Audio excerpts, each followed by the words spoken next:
Hello humans, peoples, others, and welcome back to my inn. Today we will be doing a lore video on the Witch Queen, finally. She's one of the characters I have the most lore about, so I can do an entire video about her alone. So yeah, I guess, everything's for the outro, so onwards into the lore stuff. And, here we are. So I suppose we should start with who the Witch Queen is exactly. She is a elf who dresses like just all black everything, like stereotypical witch look though, so like stereotypical witch robes, a wide brimmed hat. Um, Beyond that, she carries a staff with that turns into like a snake like body and head. That wraps itself around a cracked, oddly glowing black orb with the cracks are it's purple. She herself very eccentric, very ADHD. She has a cabin in the forest of Eloria around here. For the cabin there, she literally has like huge outlines of the whole history of the world that she's witnessed and everything. It's a whole thing. She forgot where it was, and she also just kind of left it for now. She goes back and forth between it some when she remembers where it is. She also in this world there's a whole like sometimes random things like stone tablets have appeared in the world from Earth. She's collected some of them and recreated Earth legends. So she has recreated Excalibur, Caliburn, and Mjolnir. She recreated living beings like Fenrir and Jormungandr. She just kind of left most of them in the woods. She's made other magical creatures, of which she's left in the woods and forgot about. I did a D&D campaign where someone is literally playing as a person she created, so yeah, really powerful witch. She is, in the rankings, the most powerful non-god, who is destined to kill the time god and take his domain, not becoming the time god herself though, because she replaces him with a puppet. And so the puppet is like a living being she created, who she controls the time god's power out of she controls the person who has the power. She doesn't want the power. She wants to leave the universe and stuff to explore other universes because she foresees a horrible event. Because I guess the only real non-black thing she wears is a white mask that covers half her face. It covers like a burn she got from a dragon a long time ago.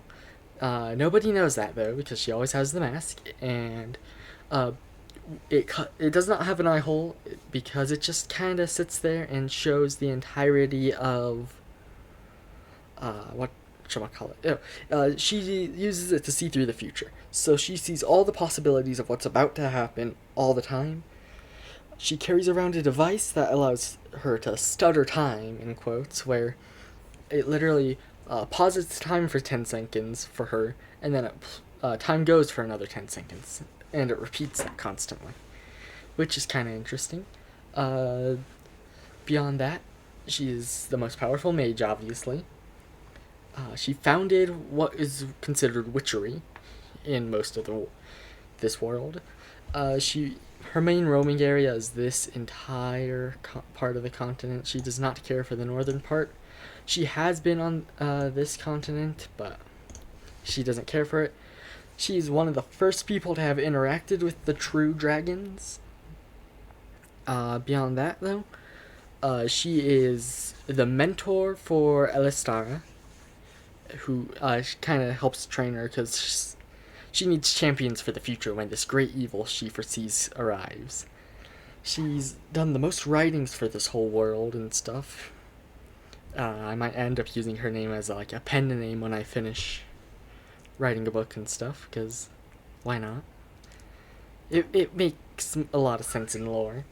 But her main deal right now in the timeline, after both before and after she's claimed the domain of time, her main goal is to go around and collect people who are potential adventurers and or potential like great heroes. Make a contract with them, of which the only downside is that she gets to summon you one time. She saves that one time for when this great evil appears and and she needs a ton of heroes. Of which she will also recreate their bodies for them in perfect condition. So that'll be fun for them. Other than that, she's the reason why Elistara has fox ears. Like, my whole VTuber model's based on Elistara. Kinda. It's based on someone who works with Elistara, who could be, let's say, just a self-insert, I guess. Kinda. They've kind of turned into that anyways. But, the Witch Queen herself, she also invented a spell that's called Necrolysis. I'll probably put a typing of that out.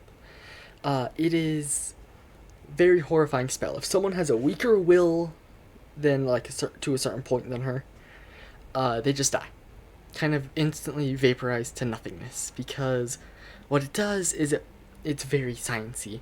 It puts small water molecules between each and every one of the phospholipid bilayer, which is like what makes up the cell membrane for all of the cells in your body.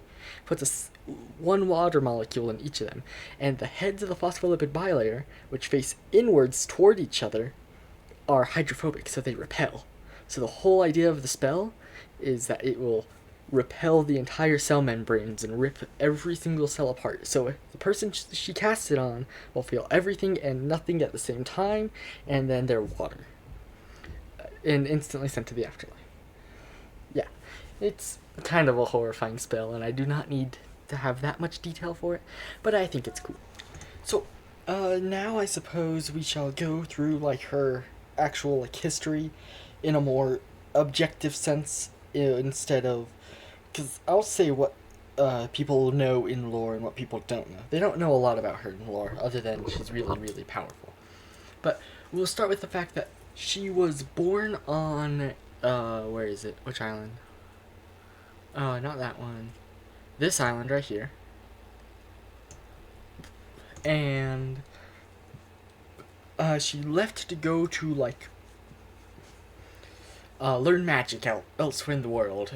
During this time, it was, like, pretty much the equivalent of the Bronze Age, so think of cultures more in the same time as, like, the Romans and the ancient Greeks and Egyptians. So, pretty much, she went around and learned magic. When she returned to her home village on the island, they were completely destroyed, completely gone. Like, the whole village was burned to the ground. She came back to find the village burning, and her parents and family and stuff dead over 1,000 years before, or over 12,000 years before the actual, what everyone knows. By this time, all the evolved humans and stuff are dead and all that. It's kind of interesting, and I might go more in depth with the evolved humans. Other than their one bloodline that's still alive. But yeah. Beyond that, so she goes back and learns magic way more powerful. She doesn't actually care for what happened. She knows whoever killed her parents are going to be long dead. She makes a couple friends, actually. Most of whom end up turning into liches and various vaguely kind of immortal beings. But none of them end up writing a ton of stuff down, so they end up forgetting a lot of stuff. She does keep in contact with them, though. But now, at this point, it's less of a relationship of pure friendship and more. She's the most powerful non-god, and they're less powerful than her, so they have to respect her. Other than that, she just traveled around. Next major record of her would be when she, during the first ascension, she ends up in a disguise, helping the the divine king becoming the king of Eloria. So that's how he becomes the divine king, and not just a divine ascendant. So, yeah. that's how all that went. And then, way later, like 200 years later, elves only live 300-ish years, so way longer than most people, but yeah. Uh, so she's lived 4 elf generations? That's a lot. But yeah. Uh, the uh, way later, like 300 years later ish, not 300, let's say 200 years later for now. I might correct that with words you'll probably see eventually somewhere on the map. Uh, she ends up becoming the High Mage of Eloria for the uh, Divine King. They all knew she was the Witch Queen, like big, ancient, mysterious being at this point. For some reason, being the High Mage for the Kingdom of Eloria, helping them fight off devils and stuff. But that's why in the forest she has a ton of property, and that's where her experiments are. Beyond that, she leaves when there is a kitsune in this region. It's a whole like empire and stuff. The kitsune topples it. She realizes there's issues here. There's a being from another universe who's entering. She cannot have that. She wants to discover interuniversal travel anyways, or interdimensional travel. So she hires adventurers to stop the kitsune, because she wants to find out what's happening over there. One of the adventurers is her patron, or is her warlock, because, again, great hero collecting. So yeah. They end up doing that. Actually, it's a very funny story. It's mentioned in the book I'm writing. Those adventurers go from here, take a ship all the way to Eloria. They go find Fenrir in the forest, of which the Witch Queen has her cabin, or like a cottage. They find Fenrir and they take him back across the sea to have him help fight the kitsune. It's a whole long plot. It was a D&D campaign I did. It was very fun. But yeah, she ends up beating the demon lord from the other dimension. With ease, if you can this is before she kills the time god, so with ease, because she can literally stutter time. But then later, the Ithorian invasion happens. The Ithorian Spire, it's a whole pretty much magic Harvard. I'll maybe put that in a different lore video. It just teleports all around like this continent, like this whole area. It can teleport pretty much anywhere, but I think I've mentioned it before. It just teleports around there, mostly.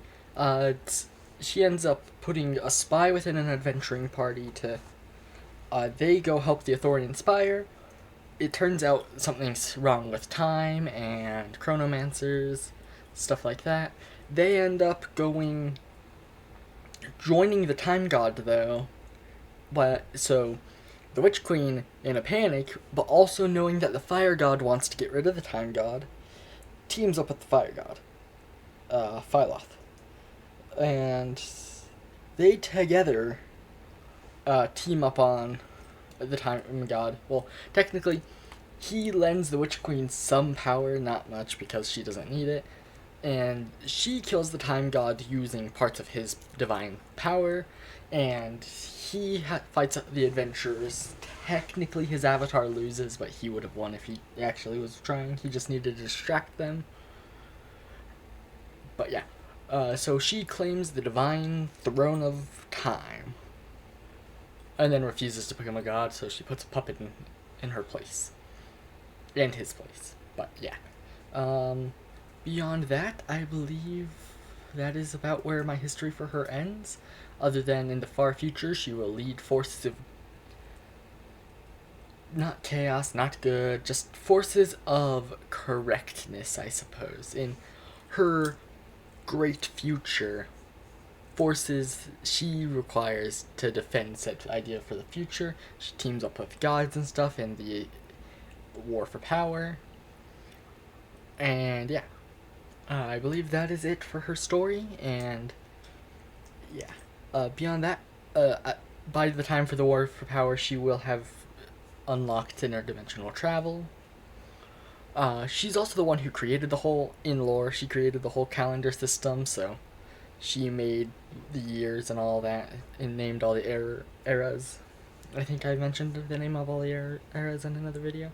But yeah, so I guess that'll be it for now. If I remembered anything, it will end up in another video maybe.